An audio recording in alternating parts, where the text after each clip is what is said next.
gente.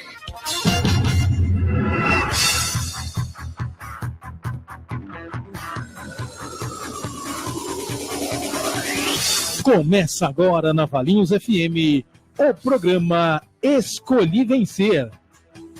Conheça histórias de sucesso e superação que vão inspirar você a empreender. Conteúdo e informação para a sua evolução pessoal e profissional. Entrevistas com empreendedores de Valinhos e região. Programa Escolhi Vencer. Junte-se a outros vencedores e sinta-se em casa. A apresentação: Samuel Garbuio e Luciana Salvador.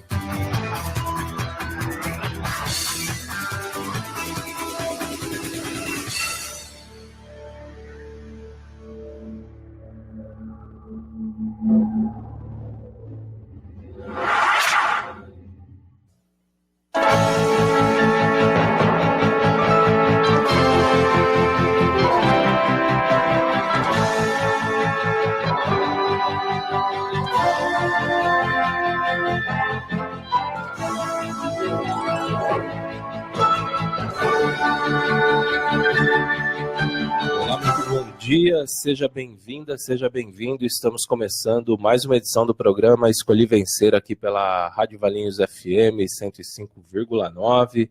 Mais uma entrevista falando sobre empreendedorismo e a gente convida você para mais esse programa, para ficar com a gente até às 9 da manhã. Bom dia, Lu, tudo bem? Bom dia, Samuel, bom dia, ouvinte. Vamos lá, gente, acompanhar aqui a nossa entrevistada e que os desafios, as conquistas, os erros e acertos compartilhados possam contribuir para o seu autoconhecimento, para o seu autodesenvolvimento, para a sua evolução pessoal e profissional. Vem com a gente, então, um ótimo sábado para você que está sintonizado. Estamos ao vivo, hoje dia 29 de junho de 2019, agora 8 horas e 10 minutos. Já estamos transmitindo imagens pela live do Facebook da Rádio Valinhos FM, onde você, inclusive, pode participar com a gente, né, Lu? Isso. Pode fazer perguntas para a nossa convidada, pode interagir aqui com a gente, ou mesmo deixar sugestões aí de segmentos de empreendedorismo. Boa, verdade. Deixar indicações aí para a gente trazer aqui no programa, para a gente conhecer, conversar. E lembrando, né, estamos também pelo 105,9 e também no site valinhosfm.com.br. Então, sempre, todos os sábados, aqui na Valinhos FM, das 8 às 9 da manhã, trazendo esse programa sobre empreendedorismo, que a gente traz também outras questões aí relacionadas a autoconhecimento, inteligência emocional, né, sempre falando aí de realização pessoal, profissional, propósito de vida. E programa que tem representação aos domingos, às 3 da tarde. Um prazer estar aqui com vocês. E hoje a gente conversa com a empreendedora. Ela é mãe, ela é professora de educação física, a Priscila Cristine Ribeiro. Isso. Graduada pela Unicamp, tem especialização pela Unifesp e mestrado pela Unicamp. E ela atua com vários empreendimentos, são vários projetos que ela vai falar melhor. Ela tem uma fabriquinha de brinquedos inclusivos, que ela cria os brinquedos, ela constrói os brinquedos a partir de materiais recicláveis, e são brinquedos que crianças com e sem deficiência podem usar, brincar juntas. Ela tem também um projeto que chama Diversão Gigante, que são jogos de tabuleiro, que são fixos no chão, e são jogos que a criança pode brincar com o próprio corpo, sem utilizar pecinhas, sem a necessidade de pecinhas. Deve ser uma coisa bem interessante, né? E que até um adulto gostaria de brincar, pelo menos foi o que eu pensei quando eu li aquilo. E tem também, a Priscila tem também grupos de mães nas redes sociais, no WhatsApp, no Facebook, ela vai falar melhor depois. E são grupos aí que ela utiliza para que as mães possam se unir, compartilhar experiências, compartilhar ideias, né, sobre empreendedorismo materno. Então, seja bem-vinda aqui ao Escolhi Vencer, Priscila. Bom dia. Bom dia, muito obrigada pelo convite. É um prazer estar aqui com vocês, conversando um pouquinho. Prazer é nosso, né, Lu? É sempre um prazer. E eu fiquei muito interessada aí nos jogos para que a gente possa usar o nosso próprio corpo como uma peça do...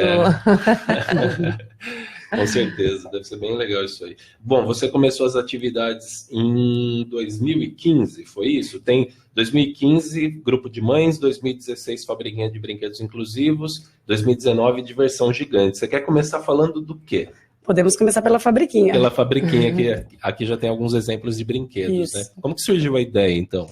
Então, desde pequena eu gostava de construir brinquedos, né? Eu tenho uma memória do meu pai construindo, por exemplo, o telefone sem fio com a gente, utilizando latinhas. Tenho uma família muito grande, eu tenho 6 irmãos, então a gente brincava bastante. Legal.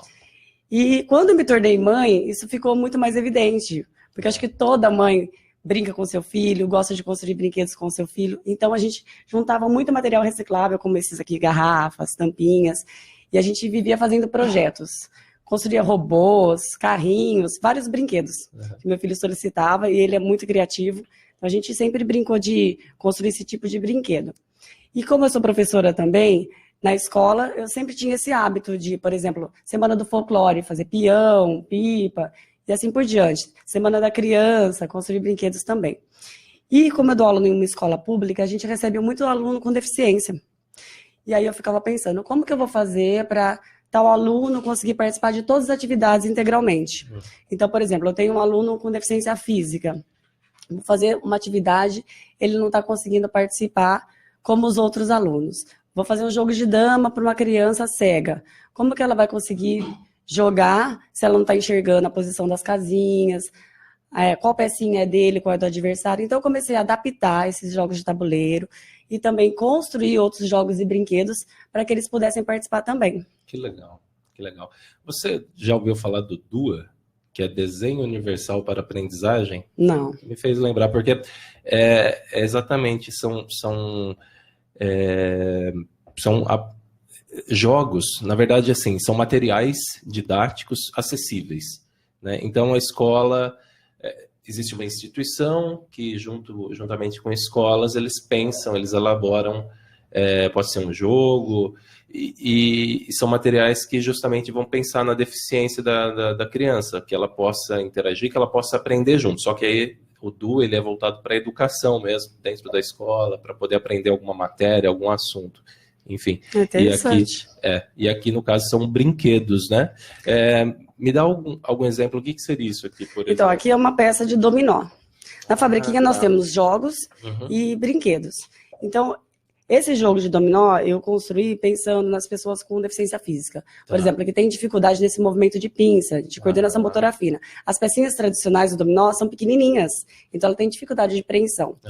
Aqui nós temos também o contraste do preto e branco, para uma pessoa que tem baixa visão conseguir visualizar que número que é. Exato. E nós temos o alto e baixo relevo. Exato. Então também o cego ele pode tatear e saber que peça que é essa. Legal. E como que foi a aceitação disso na escola, assim, com as crianças? E essa inclusão toda? Olha, a inclusão é muito bem-vinda na escola. As crianças, elas recebem os alunos, as crianças típicas que a gente chama, né, sem deficiência, recebem as crianças com deficiência muito bem.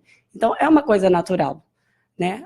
Eu que ficava incomodada em alguma atividade específica, eles não conseguirem participar. Por exemplo, eu me recordo muito bem que tem uma brincadeira de jogar bola na parede, tradicional na infância, que a gente vai cantando uma música, ordem, seu lugar, e pegando a bola. E eu tenho um aluno que é usuário de cadeira de rodas. Então, ele não conseguia jogar bola e recuperá-la. E aí eu fiquei pensando naquilo. Aí eu planejei e eu construí uma bola para ele que tem um elástico. Então, ele prendia no punho. Quando ele jogava a bola na parede, a bola voltava para ele. Mas para as crianças, não tinha nenhum problema. Por exemplo, a bola caía no chão, alguém pegava, dava para ele. Mas eu gostaria que ele tivesse mais autonomia, mais independência para fazer essa brincadeira, né? Sim. E da onde vem toda essa criatividade para desenvolver esses brinquedos, Priscila? Olha, não sei, acho que Deus que me deu.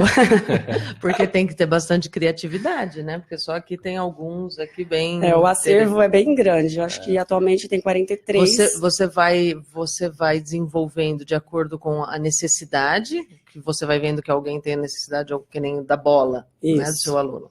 Ou você vai criando, desenvolvendo? Alguns a partir da necessidade, outros são ideias que vêm na minha cabeça. Por exemplo, esses dias eu pensei, olha, eu não tenho nenhum brinquedo que trabalhe com diferentes temperaturas. Porque eu já tenho com diferentes texturas, brinquedos que estimulam o olfato, diferentes cheiros. E eu pensei, não tenho nada com diferentes temperaturas, então eu preciso criar alguma coisa nessa linha, para pensar em estimular várias habilidades também da criança, né? Claro, com certeza. E imagino também que para onde você olha, você enxerga um possível brinquedo, né? Sim, a gente já fica com esse olhar focado, né? Isso, né? E só reforçando, então, você é professora de educação física numa escola pública, Sim. Né? E você desenvolve esses projetos e você oferece para escolas e instituições, né? Sim. Tanto na minha escola eu faço projeto de construção de brinquedo com as crianças, quanto em outras escolas públicas, particulares, instituições. Eu também faço um trabalho voluntário em instituições. Já fiz, por exemplo, atividades na APAE de Campinas, em outras instituições. E atualmente o pessoal está chamando bastante para fazer eventos. Então, por exemplo, vai ter um piquenique num parque, as mães vão se reunir e elas querem proporcionar uma atividade para as crianças. Então, eu vou lá dar uma oficina, festa de aniversário. Já aconteceu também, eu vou ter uma festa de aniversário da minha filha com o tema tal. Você pode desenvolver algum brinquedo para a gente construir na hora com as crianças? E aí, então, por exemplo, era o tema Ladybug, e aí a gente fez um jogo da velha de Joaninha. A Ladybug é um desenho de uma Joaninha, né? Então, também acontece isso. O primeiro evento que eu participei, que eu gostaria até de mencionar, foi um piquenique inclusivo do Projeto LIA. O LIA é um grupo de mães, é um movimento de mães de crianças com deficiência do Brasil inteiro. E elas lutam junto ao poder público por brinquedos adaptados em parques públicos. Então, é um movimento bem interessante. Em Campinas já conseguiram 4 parques adaptados, em outras cidades do Brasil também. Então, foi o primeiro grupo que me chamou para ir lá fazer uma atividade com as crianças. E aí a gente fez nesse dia uma recreação com o acervo, que naquele momento não era viável fazer uma oficina, né, porque era um público muito grande, acho que eram umas 300 pessoas que estavam participando. E aí eu levei todos os meus jogos e brinquedos e a gente fez uma recreação monitorada. Então eu mostrava para as crianças como que brincava, por exemplo, com esse aqui, que é o sapão, que come o mosquito da dengue. Eu falo que esse brinquedo ele é duplamente ecológico, porque a fabriquinha ela já é ecológica, porque utiliza os materiais recicláveis. Então a gente já está ajudando o meio ambiente, né, reduzindo a quantidade de lixo. E aqui ele tem essa vertente ainda, essa pegada sustentável, porque é um sapo que come o mosquito da dengue. Então é um brinquedo que a criança vai chacoalhando e as tampinhas lá dentro, branca e preta, simulam o mosquito. Então vai chacoalhando, é como se o sapo fosse comendo o mosquito. Eu não vou fazer aqui porque é bem barulhento. Tá. E você já está nesse segmento, nesse projeto de desenvolver esses brinquedos desde quando? Desde 2015, 2016. E essa necessidade, ela vem de você mesmo? Porque você falou que desde criança seus pais sempre estimulou, né, essa criatividade. Vem de você ou você começou em um momento da sua vida sentir meio que estava parado, não estava se desenvolvendo? Eu acho que a pessoa que é empreendedora já tem dentro de si essa pegada, né? Eu acho que ela já tem essa vontade de criar, de inventar coisas novas, tem essa percepção do que está faltando no mercado, então já vem, eu acho, dentro da gente. Essa questão inclusiva, eu comecei a ter esse olhar mais na época da faculdade, que eu comecei a fazer estágio em instituições aqui em Campinas, participei de projetos dentro da Faculdade de Educação Física, que era de esportes para pessoas com deficiência visual. Então já comecei a gostar dessa área desde a época da graduação. Porque tem momentos na nossa vida que a gente se sente meio estagnado, né? A gente está em alguma profissão e a gente sente essa estagnação e fica procurando coisas para se desenvolver. Eu mesma, eu sou assim. Eu fico toda hora procurando alguma coisa. É por isso que eu perguntei, né? Se foi nessa necessidade de se desenvolver. Não, mas eu acho que eu nunca me sinto estagnada. Eu falo até que quando eu era pequena eu não tinha esse diagnóstico de hiperatividade, porque senão eu estaria laudada. Eu, como vocês viram, eu faço muitas coisas ao mesmo tempo até. Então, assim, estagnada, parada, eu nunca tô. Sempre tô querendo fazer mais. Não, eu ia perguntar se as mães dão sugestão de brinquedos. Sim, dão também. Deixa eu ver se tem algum aqui. Eu não trouxe nenhum aqui, mas elas estão sempre avaliando, dando esse feedback. Isso que é muito gostoso. Quando a gente vai num evento, a mãe fala, nossa, que legal! Como que eu nunca pensei em fazer isso em casa? Eu vou começar a juntar caixa de leite, por exemplo, e vou fazer um dominó com meu filho. Esse jogo aqui, por exemplo, todo mundo adora, porque quando elas olham, elas acham que é um chocalho. Então são várias pecinhas, né? Aqui eu tenho só 2. Mas ele pode ser utilizado como chocalho, mas também é um jogo da memória auditivo. Então, o objetivo é que as crianças encontrem o par através do som. Nossa. Então, elas falam, nossa, vou começar a juntar lá potinhos de Kinder Ovo, potinhos de Danone, porque aqui é só uma sugestão, eu fiz com o material que eu tinha em casa, mas as pessoas podem fazer com o que elas têm. Então, por exemplo, caixinha de suco pequena, eu já fiz na escola com meus alunos assim. A gente pareava, né? Então, a cada 2 caixinhas, um tipo de material, macarrão, na outra arroz, aí a gente encapava, para ficar bonitinho, elas decoravam a caixinha. E as mães também podem fazer com seus filhos nas suas casas. E esses brinquedos, você que vai criando assim, ou você vai vendo outros brinquedos e vai copiando? Então, como eu disse, alguns são adaptações. Por exemplo, eu tenho jogo de damas, jogo de trilha, jogo da velha, que são jogos que já existem. Eu só adaptei o tabuleiro, por exemplo, para que uma pessoa cega esse daqui, consiga no jogar. Caso, né? Esse eu nunca tinha... Eu acho que, não sei se já existe alguém que já fez. Aí talvez seja até a ideia do jogo da memória, só que normalmente são figuras. É visual. É visual, aqui é pelo som, né? É interessante que quando daí você falou, eu falei, nossa, mas você está apurando, desenvolvendo uma habilidade que de repente não é tão treinada, ou que a gente não dá tanta importância. Não importância exatamente, mas enfim, quais Fica secundária, né? E quais habilidades você percebe que é possível a gente desenvolver nas crianças a partir de jogos desse tipo? Há várias habilidades diferentes. Então, por exemplo, eu tenho vários brinquedos, principalmente para os pequenos, que são mais voltados para as habilidades, para a estimulação sensorial. Então, tem jogos com texturas, com sons. Os pequenininhos gostam bastante, por exemplo, de instrumentos musicais. Eu trouxe um pandeirinho aqui, mas eu tenho tamborzinho, eu tenho castanhola, eu tenho vários tipos de brinquedos. Para os maiorzinhos, eles já gostam bastante dos jogos de regras. Então, é importante trabalhar com eles nessa fase, por exemplo, a partir dos 6 anos, o ganhar, o perder, o esperar a vez.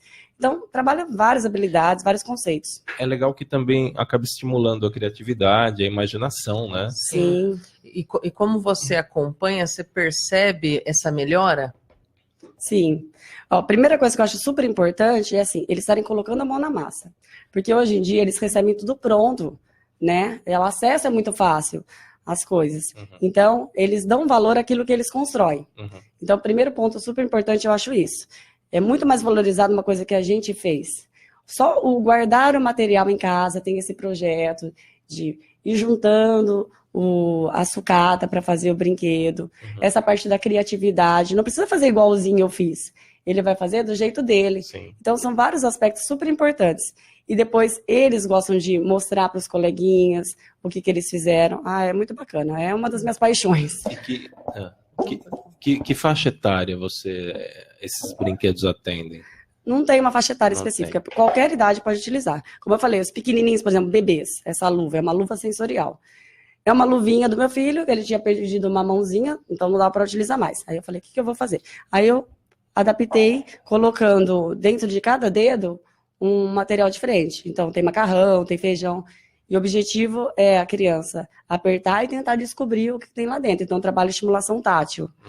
Então, não tem uma faixa etária. Jogos de tabuleiro, o pai pode jogar com o filho, a avó pode jogar. Então, é para todas as idades mesmo. E é interessante porque a gente está numa geração touchscreen, né? Então, as crianças parece que a tecnologia chama a atenção do adulto, da criança, né? E tudo mais. E quando a criança vê brinquedos desse tipo pela primeira vez, ela desperta um interesse, você percebe isso? Sim, elas ficam muito interessadas, porque é isso que você falou mesmo. Sai do mundo tecnológico, sai da internet e vai brincar com uma coisa diferente. As crianças são naturalmente curiosas, então elas gostam, né, de ver coisas diferentes. Bom, e sobre a diversão gigante, porque ela também segue a mesma linha, ela também vai atender escolas, instituições, só que daí é um outro tipo de jogo, né? Uma outra dinâmica, mas é para isso também. Então, quando eu criei, foi justamente pensando nisso que você acabou de falar, de tirar as crianças um pouco de frente da televisão, do computador, do videogame, e colocá-las para se movimentar, porque hoje em dia não só os adultos, mas as crianças são muito sedentárias, né? Ficam muito tempo paradas. E com a diversão gigante, elas vão ter que se movimentar, elas vão brincar com o próprio corpo. Sim. Então, mas aí você leva isso até escolas e instituições. Sim. Você leva eventos, por exemplo, tem uma empresa que vai fazer uma manhã de recreação para os filhos dos funcionários. A gente leva os tabuleiros gigantes, a gente espalha para o chão e eles vão brincar. E esse trabalho é um trabalho voluntário ou é um trabalho que você cobra um valor para estar indo nesses eventos? Isso depende, como eu falei. Instituições de caridade. Eu vou e eu não cobro nada. Agora, uma festa de aniversário que a mãe vai contratar para levar. Eu cobro justamente para poder depois cobrir o que eu vou gastar nesses outros lugares. Porque eu vou fazer uma atividade numa instituição, eu vou ter um gasto com material, né, para desenvolver uma oficina. Então, um cobre o outro. Legal. Dentro desse projeto, Priscila, como que você faz, como que você cria as estratégias de divulgação e para você estar levando, né, essa ideia para os eventos? Eu utilizo bastante as redes sociais, né? Eu tenho a fanpage da Fabriquinha de Brinquedos Inclusivos, eu tenho o site da Fabriquinha de Brinquedos Inclusivos. No Instagram eu tenho bastante seguidores, então é um perfil pessoal, mas lá eu posto também, onde eu vou estar desenvolvendo atividade, por exemplo, agora curso de férias, tem alguns lugares que vão oferecer oficina. Você vai até as escolas, se apresenta ou não? Não, por falta de tempo, né? Porque minha jornada na escola já é muito grande. Aí, com um grupo de mães, com essas duas empresas, eu não consigo fazer esse trabalho de visitar pessoalmente. Mas acaba muito que o boca a boca também funciona, né? Uma pessoa participou, me viu e indica para outra. Eu tenho feito bastante atividade nas unidades do SESC. O ano passado eu fui em 5 unidades, em 5 cidades diferentes. Então acaba que uma unidade indica para outra também. E você considera que tudo isso surgiu lá em 2015 com o grupo de mães? Foi ali o embrião disso tudo, dessas ideias, projetos? Acaba tudo sendo interligado, né? Sim. E agora a gente volta em 2015 porque a gente falou de 2 projetos que são mais recentes, o Diversão Gigante desse ano, Sim. Início do ano? Início do ano. E a gente volta um pouquinho, então, em 2015 que surgiu o grupo de mães. Você tem quantas pessoas nesses grupos? WhatsApp, você passou um número lá? Olha, o grupo está bem grande, viu? Bem grande. Olha, a gente começou com o grupo do WhatsApp, o Materno Amor, e ele atingiu o limite de participantes, que é 256 pessoas. Aí tive que abrir o grupo 2, nem eu sabia quando eu criei. Agora também estou aprendendo agora. Né? Eu tentava adicionar as pessoas e não conseguia, aí aparecia a mensagem, você atingiu o limite.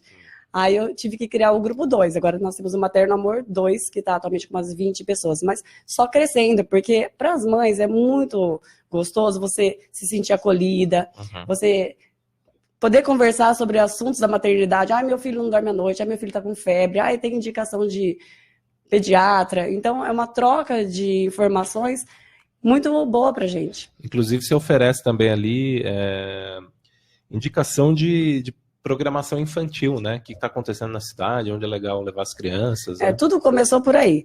Começou aí. Eu sempre passeei muito com meu filho, sempre levei em espetáculo teatral, em parques, em praças, desde que ele era pequenininho.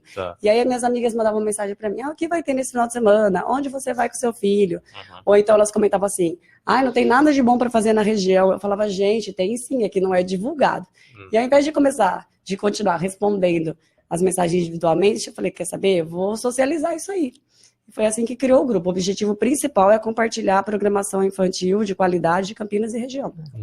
Priscila, e como que é essa fabriquinha? Você tem pessoas que te ajudam? É um espaço? Não, nós não temos um espaço fixo, assim como não tem uma loja, né? Nosso objetivo não é comercializar os brinquedos, é ensinar a construir e também proporcionar a recreação.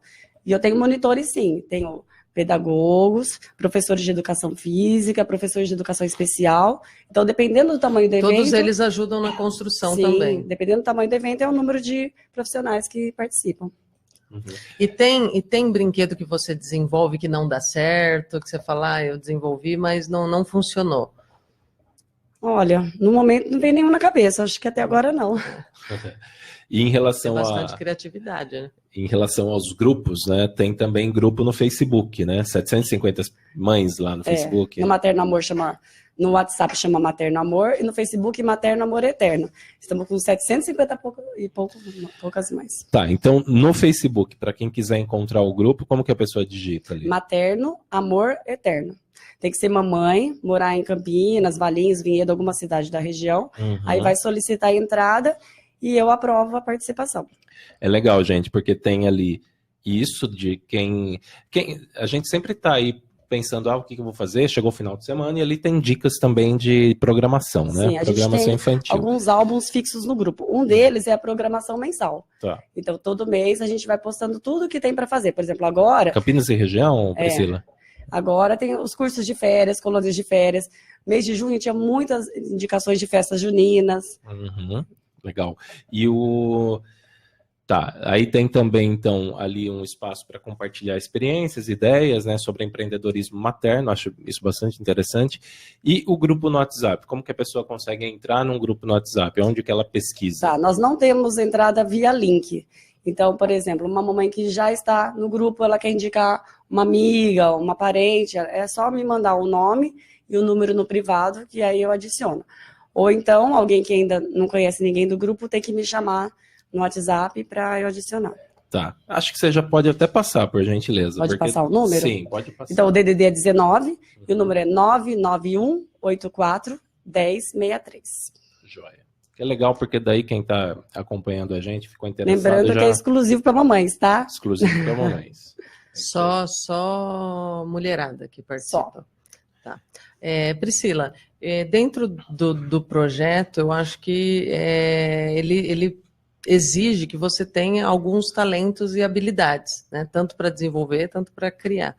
Quais você considera que te ajudou a criar esse projeto e tá aí desenvolvendo os brinquedos? Então, você sabe que eu também achei que eu não tivesse nenhuma habilidade artística até nascer meu filho. Aí a gente é obrigada a aprender a desenhar, aprender a contar história, né? Então, eu acho que a criatividade é o fator principal que você falou. O fato de não ter um modelo correto, um padrão correto, como eu disse anteriormente, cada um faz do jeito que consegue. O meu sapo tem essa cara, talvez se você fizer vai ficar um pouquinho diferente, mas não tem um certo e um errado. Né? E uma habilidade manual também, né, para manipular as peças, a forma que você vai juntar elas, enfim. Tem também uma habilidade manual. Exige um aí. pouquinho. Algumas vezes eu preciso da ajuda do maridão. Então, para fazer a Nina, eu falo que é a mascote da fabriquinha, eu precisei que ele manuseasse alicate, porque para colocar a rodinha aqui, eu usei arame. Então, às vezes, a gente precisa pedir a ajuda dos universitários, digamos assim. E assim, né, a criatividade, quanto mais você vai usando, desenvolvendo, mais ela vai ficando ativa, né? Eu acredito que hoje, você olha para alguma coisa, você já tem uma ideia, já surge sim. os insights, ideia. Talvez se eu fizer esse brinquedo novamente, ele vai ficar diferente. Né? Existiu algum planejamento para cada um dos projetos, ou ele surgiu assim naturalmente? Como que foi? Você pensou bastante antes? Como que foi? Eu fico pensando bastante, como eu falei para vocês, eu estou aqui, mas eu já estou com ideias de outras coisas que eu quero fazer. E aí eu vou construindo mentalmente, depois eu vou registrando. Eu criei um grupo no WhatsApp para mim mesma. Você criou para então, você mesmo? Primeiro eu adicionei eu e meu marido, eu excluí meu marido para ficar só eu. E aí todas as ideias que eu vou tendo, eu vou registrando. Boa ideia, gostei disso. Porque às vezes eu preciso disso e eu acabo mandando para minha mãe, por exemplo. Eu já tenho também, mas eu faço isso para escrita, para texto. Texto que vem na cabeça, sim. Eu mando para mim mesmo. Você manda para você. Isso mesmo. Às vezes até áudio, né? A gente grava o áudio ali. Né? Para não perder a ideia. Grava o áudio, usa aquela função que a gente vai falando e ele vai digitando. E você considera que enfrentou algum tipo de dificuldade no início ou ainda hoje? Que tipo de dificuldade você Eu acho que a dificuldade é uma dificuldade geral do empreendedorismo no Brasil, né? Porque a gente sabe que não é fácil, é gostoso, mas não é fácil empreender no Brasil. Por exemplo, uma pessoa que tem uma microempresa, ela vai ter muitos impostos a pagar, muitas taxas, muita concorrência, né? Então, eu acho que eu não tenho mais, porque, como eu disse, meu objetivo não é vender. Mas se eu tivesse a venda, talvez seria mais difícil, porque tem essa questão, hoje em dia, do apelo estético ainda. Então, por exemplo, eu tenho um brinquedo do Cai Não Cai, que é um brinquedo caseiro de um brinquedo que existe comercializado por uma indústria famosa.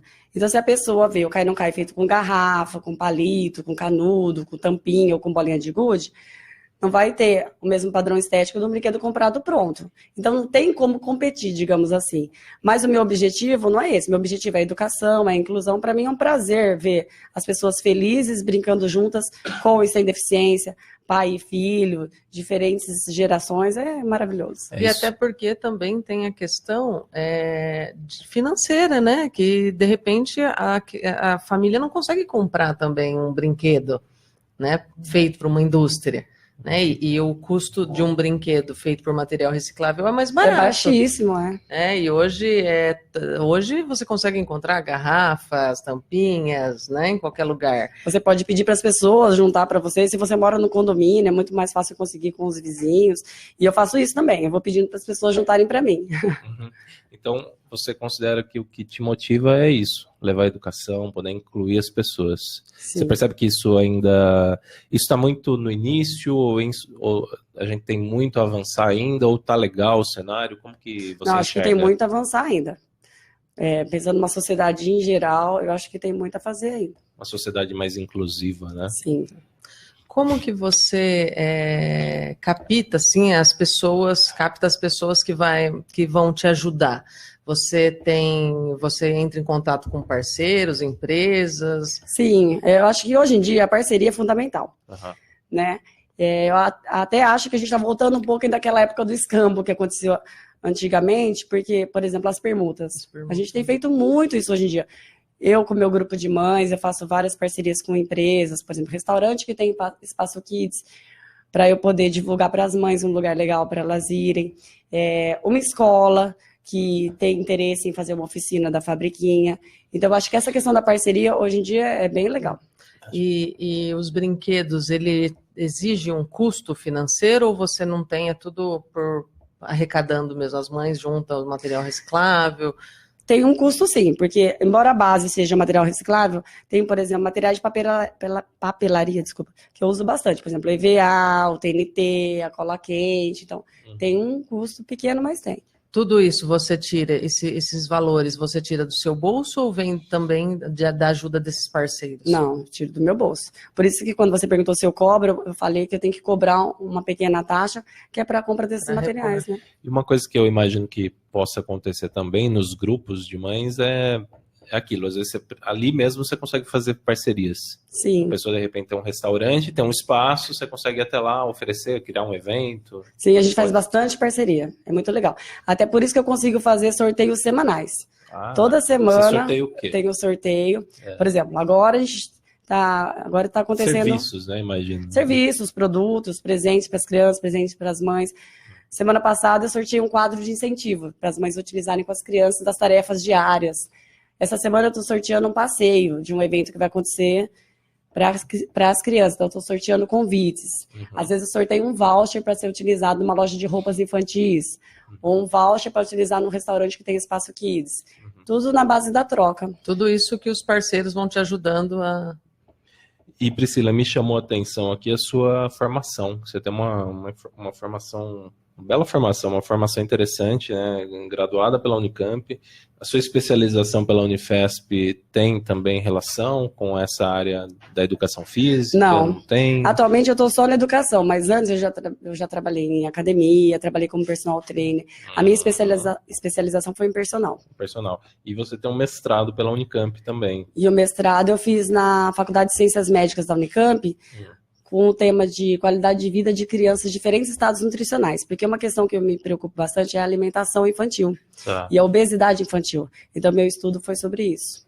Legal, bem interessante também tudo isso. E atuar nessa área de educação física, como que foi essa escolha para você? Você foi levada por alguém ou você descobriu ali? Eu acho que quem me incentivou muito foi uma professora de dança que eu tive quando era pequena.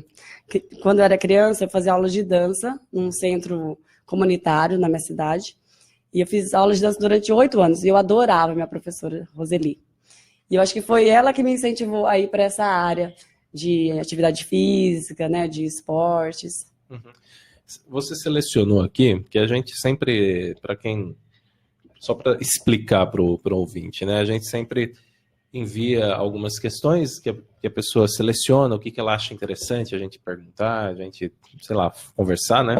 E essa aqui me chama a atenção, sobre a questão da capacidade, a questão de... Porque essa pergunta, quando a gente elaborou ela, falar sobre se alguém já duvidou ou se alguém acreditou em você. Quando alguém acredita na gente, isso fica marcado. A gente lembra disso depois. Poxa, aquela pessoa me apoiou, ela, né? E quando alguém duvida também, e pode ser até, quando alguém duvida, pode ser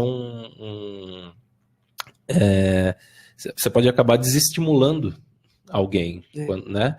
Isso aconteceu com você, essas duas situações, de alguma forma, ao longo do seu trajeto, ou mais especificamente como empreendedora? Olha, eu acho que meus maiores incentivadores foram os meus pais, porque eles sempre incentivaram os filhos, primeiro, a estudar bastante, e é muito importante, ser autônomos, né? A ter o seu próprio trabalho, a ter o seu próprio dinheiro. O meu filho é meu principal incentivador atualmente. Que idade ele tá, seu filho? Ele tá com 7 anos. 7 anos. Mas foi por causa dele que eu comecei a construir esses brinquedos. E ele é muito crítico também. Então, ele dá os pitacos. Né? E ele me acompanha nas oficinas. Sempre que eu vou dar oficina em algum lugar, eu levo ele junto e ele fica bravo se eu não apresento ele. Então, quando eu começo me apresentando, eu sou a Priscila, tal, ele já me dá uma cutucada, porque ele quer que apresente. Eu falo, esse é o meu monitor, então ele se sente super importante. E o meu marido também, que além de me ajudar a colocar a mão na massa, ele tem uma compreensão comigo que eu junto todo esse material reciclável lá em casa, né, tem essa aceitação. E dá trabalho, você vai ter que lavar tudo isso, né? Enfim, você faz isso? Ou claro, não, tem que fazer, né? Senão começa a atrair bicho lá em casa. Senão contamina até quem vai usar, né? É assim, vira um estilo de vida, né? Você tem que se dedicar para isso. Realmente é uma... mas é muito gostoso. Quando a gente faz com prazer, quando a gente faz uma coisa que a gente gosta, como eu falei, é uma das minhas paixões. Então... Mas tem que ver sentido, né, Lu? Tem que ter um sentido. Não, tem que fazer parte da nossa identidade também, né? A gente tem que sentir que a gente está ali de corpo e alma. E tem até uma memória afetiva, né? Porque você, na infância, brincava, construía coisas com os irmãos e tudo mais. Algum dos irmãos também faz alguma coisa parecida? Já participou? Em casa, todo mundo foi praticamente para a área da educação. E todo mundo é muito criativo na minha família. Mas não especificamente para essa área de construção de brinquedos. Mas eu tenho irmã que é professora de artes. Então, todo mundo, de alguma forma, está envolvido, né? Sim. Priscila, e você tem ideia de mais projetos, né, nesse segmento, ou você ainda está, né, maturando isso? Então, eu tenho ideia de começar a publicar livros de histórias infantis. Nossa. Então, por exemplo, tem essa aqui, a Mirella, a borboleta amarela, que é uma personagem que eu criei. E eu escrevi uma história para ela, que fala sobre a aceitação das diferenças, sobre valorização do que cada um tem. Maravilha, hein? Então, e aí a minha ideia é conseguir publicar esse material para estar divulgando por aí. Então, junto com a oficina, vem a contação de história. E você já escreve, já faz alguma coisa? Ou... Eu tenho algumas histórias, mas nenhuma virou livro ainda. Mas, se Deus quiser... É uma ideia. Vai virar. Futura. Isso. Bom, acho que é um pouco... Tem a ver com essa questão, né? Se falta algo aí, pensando no que você já conquistou, se falta algo para você, o que você enxerga lá no futuro, do que você quer fazer ou proporcionar. E até o seu projeto, né, no mundo, assim, como que você enxerga? Meu objetivo é continuar levando a diversão através da inclusão por aí, para outras cidades, para outros estados, porque às vezes eu recebo chamados, por exemplo, eu recebi de Contagem, em Minas Gerais, recebi de uma cidade no Paraná, mas eu não tenho pernas para ir, como eu já te disse, sai tudo do meu bolso, né? Então, era uma instituição, por exemplo, em outro estado, queria que eu fizesse um trabalho voluntário, mas aí o custo fica muito alto, para ter a viagem até lá. Então, por exemplo, eu penso, ver se eu consigo participar desses projetos de incentivos que tem do governo. Então, quando eu ver algum edital aberto, eu quero ver se eu consigo inscrever algum projeto meu, porque aí sim eu tenho um apoio financeiro para poder ir para outras cidades, para outros lugares, né? Claro. Sim. E hoje você atua também, você atua como professora de educação física em escola. Sim. Você é concursada. Sou. E como que você administra esses dois trabalhos, assim? O que eu falei, né? Eu sou uma pessoa hiperativa, multifuncional. realmente as pessoas falam para mim, nossa, quantas horas tem o seu dia? Como você consegue fazer tudo isso? Porque muitas pessoas, né, vê essa dificuldade, eu não vou desenvolver um projeto que eu gostaria porque eu trabalho em outro lugar e na verdade não é impedimento. Não, a falta de tempo acontece para todo mundo, né? Hoje em dia todo mundo está na correria, mas eu acho que se a gente conseguir administrar bem a nossa agenda, estabelecer prioridades. Eu preciso fazer isso primeiro, agora eu vou fazer isso, administrar o tempo diário, o tempo semanal, eu acho que consegue. Você tem períodos do seu dia que você foca só no seu projeto? Sim, e tem uma jornada na escola, mas cada dia da semana eu tenho um período de aulas. Então, por exemplo, tem uma manhã que eu tenho livre, que eu não estou na escola. Aí eu aproveito para desenvolver esses meus outros projetos. Sim, e até, como eu estava falando para ela, é até uma inspiração, né, para pessoas que trabalham, têm um trabalho formal como ela, mas que gostaria de desenvolver algum projeto, mas que fica olhando só para os obstáculos, né? Eu não tenho tempo, eu estou trabalhando lá, não dá. E na verdade, quando a gente realmente quer, a gente faz acontecer, né? Ou até com uma questão relacionada a lucro, né? Porque tem também o perfil da pessoa que ela... eu só vou fazer um projeto, eu só vou me dedicar a alguma coisa se eu for ganhar dinheiro com isso. Sim, né? sim. E não tem que ser essa motivação, né? Não. Você tem que fazer talvez assim, pelo sentido que você vê naquilo, ou como aquilo vai ajudar outras pessoas, ou como aquilo vai ajudar você também a se desenvolver. E acho que tem que daí sim estar alinhado com algo que vai fazer você crescer, continuar progredindo aí pessoalmente, profissionalmente, né? Mas não pensando no dinheiro, né, Lu? Sim. Acho que... E você atua como professora desde quando? Como professora de educação física? Desde o início mesmo? Você estagiou na área? Desde que eu estava nos últimos anos da faculdade, já comecei a dar aula em escolas de educação infantil particulares. É sua grande paixão, assim, você considera? Eu só prestei faculdade para o curso de educação física. Quantos anos você está na área? Eu me formei em 98.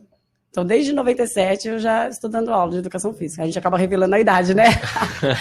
Faz 20 anos já que eu estou formada. Mas você sabe que a gente aqui no programa, a gente sempre falava a idade das pessoas. Aí chegou em algum momento e eu falei, talvez seja melhor não falar. Algumas pessoas se incomodam, mas eu não ligo, não. Eu estou só brincando. Ou pelo menos perguntar, né? Assim, essa pessoa não se importa.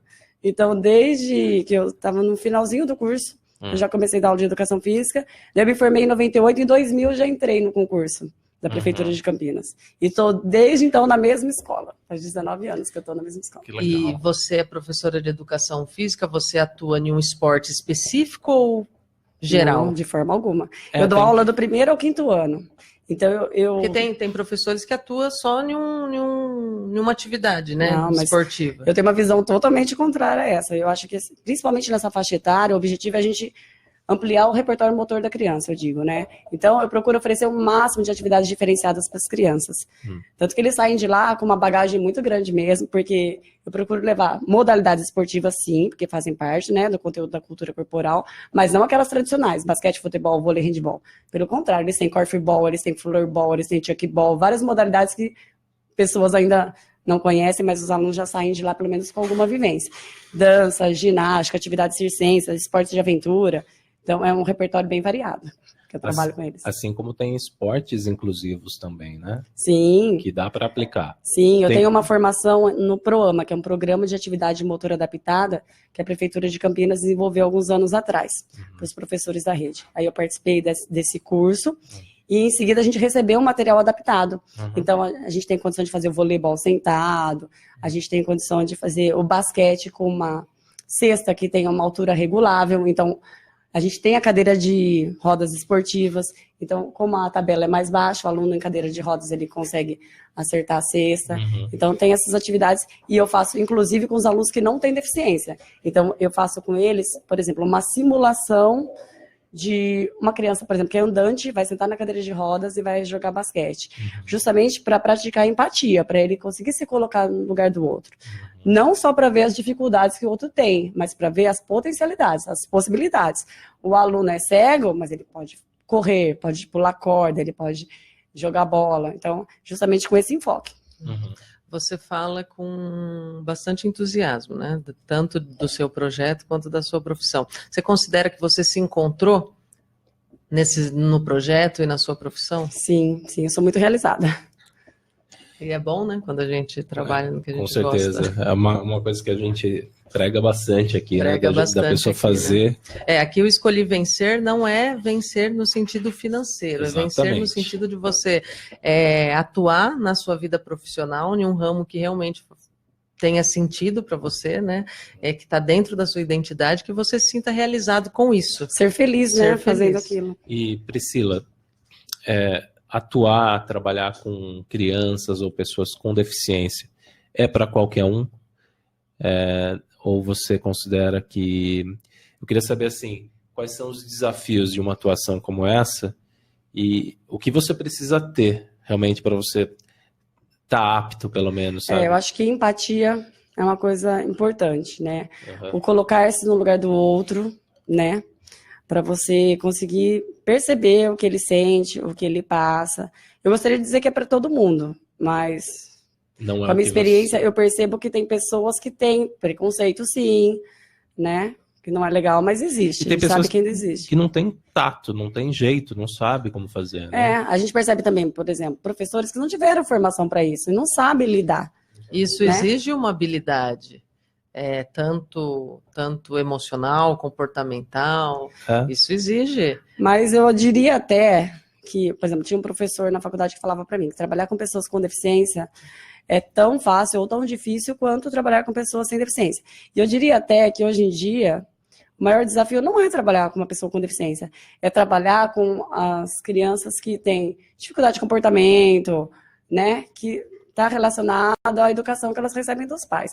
Eu tenho muito mais trabalho com essas crianças sem deficiência, que têm atitudes inadequadas, dificuldade em seguir as regras de convivência, do que eu trabalho com deficiência, para mim é muito tranquilo. Inclusive eu ia perguntar como que você percebe a relação entre as crianças. Se existe o respeito que precisa existir, se os comportamentos são adequados, se acontece alguma coisa que não deveria acontecer, e muitas vezes pode sim vir aí de uma influência dentro de casa. Às vezes a gente percebe algum comportamento que não é bacana. Por exemplo, esses dias teve uma fala de uma criança, fulana sentou aqui, que era uma criança com deficiência, então não vou sentar. Nossa, isso gente. É muito ruim de ouvir. Isso é pesado. Mas de uma forma geral, como eu disse antes, as crianças aceitam muito bem, elas gostam de ajudar. Então, por exemplo, tem um aluno cadeirante, eles disputam para ver quem vai levar essa criança, empurrar a cadeira de rodas até lá fora, na quadra. Porque acaba também... É uma forma de você se aproximar dessa outra pessoa, né? Você está ali se colocando à disposição. E é também até divertido. E tem de alguma forma, né? Porque... E também tem aquela coisa assim de ajudar, né? Poder ajudar. As crianças geralmente adoram ajudar. A minha filha está sempre brigando, assim, em conflito, porque ela quer ajudar a professora. Sim. Ela quer ajudar ali os amiguinhos a resolver as lições, né? Então, ela fica me perguntando como que ela faz isso, né? Aí a gente acaba estabelecendo o ajudante do dia. É muito comum os professores fazerem então isso. Eu percebo essa necessidade das crianças querer ajudar a professora, ajudar o coleguinha. Ali, eu percebo. E eu falei divertido num sentido de, vamos supor, você vai fazer um trabalho de dança e nessa dança tem também cadeirantes. A própria cadeira, você consegue conduzir um movimento, você consegue brincar. Tem trabalhos muito lindos, né, de coreografias em cadeira de rodas. Nossa. Mas ao mesmo tempo, a cadeira de roda, enfim, é uma extensão do corpo da pessoa, né? Então tem que existir um respeito também, sim, né, em relação a isso. Tem algumas coisas que são básicas até, né? Você vai conversar com uma pessoa que está numa cadeira de roda, o ideal é que você se sente, né? Que você possa ficar no mesmo nível, na mesma altura. Sim, a cadeira, para ela, não é um brinquedo. Exato. Né? Como você disse, é uma parte do corpo dela, tem que ter esse respeito, sim. Como se fossem as pernas dela. Sim. E em relação a tipos de deficiência, assim, que você vai... São vários, né? Imagina, tem deficiência motora, deficiência cognitiva, quais são os tipos? As sensoriais, que a gente chama, que é a visual, a auditiva, tem a deficiência intelectual, tem a deficiência físico-motora, por exemplo, usuário de cadeira de rodas.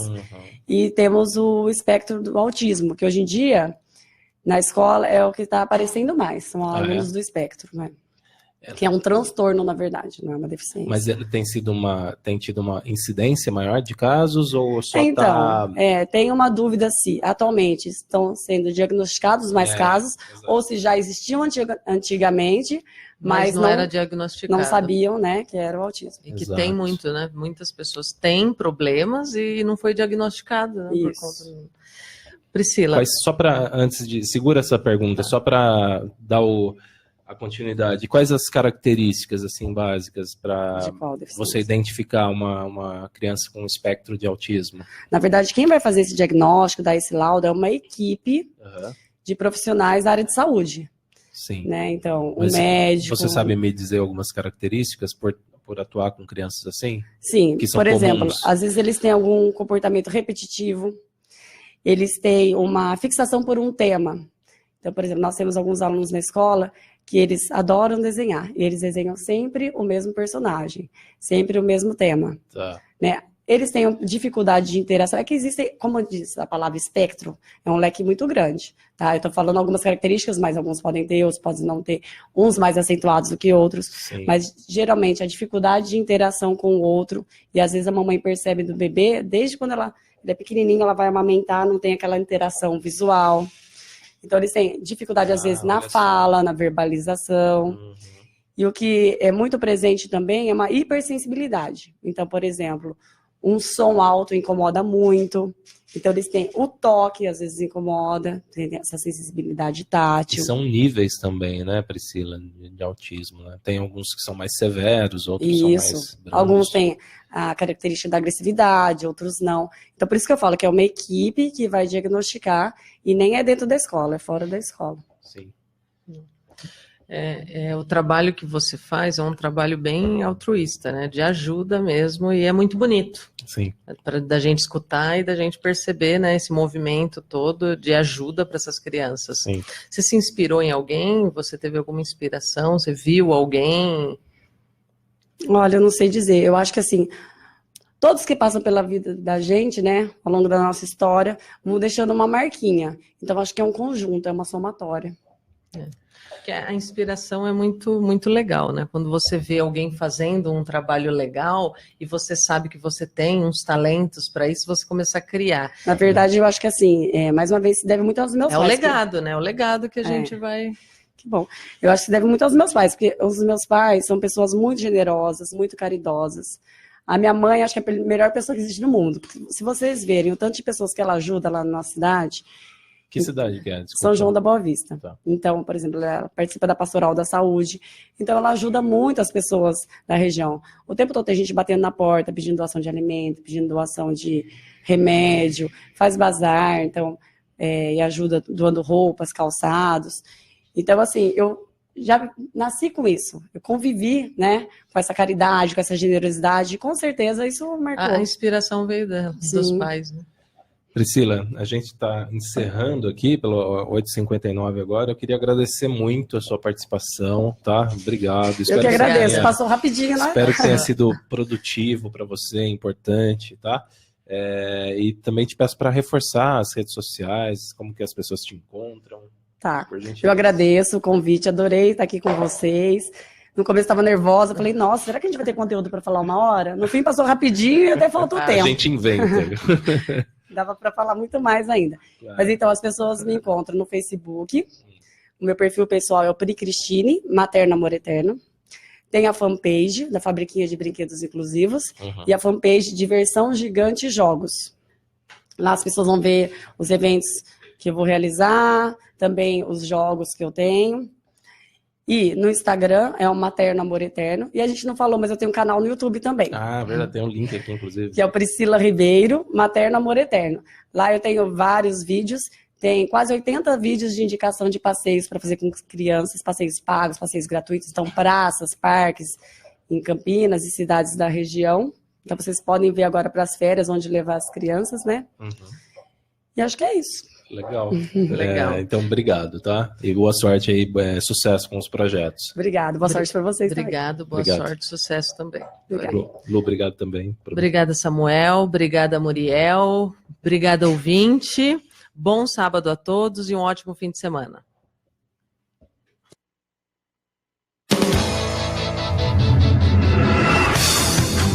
Você ouviu o programa Escolhi Vencer. Histórias de sucesso e superação. Conteúdo em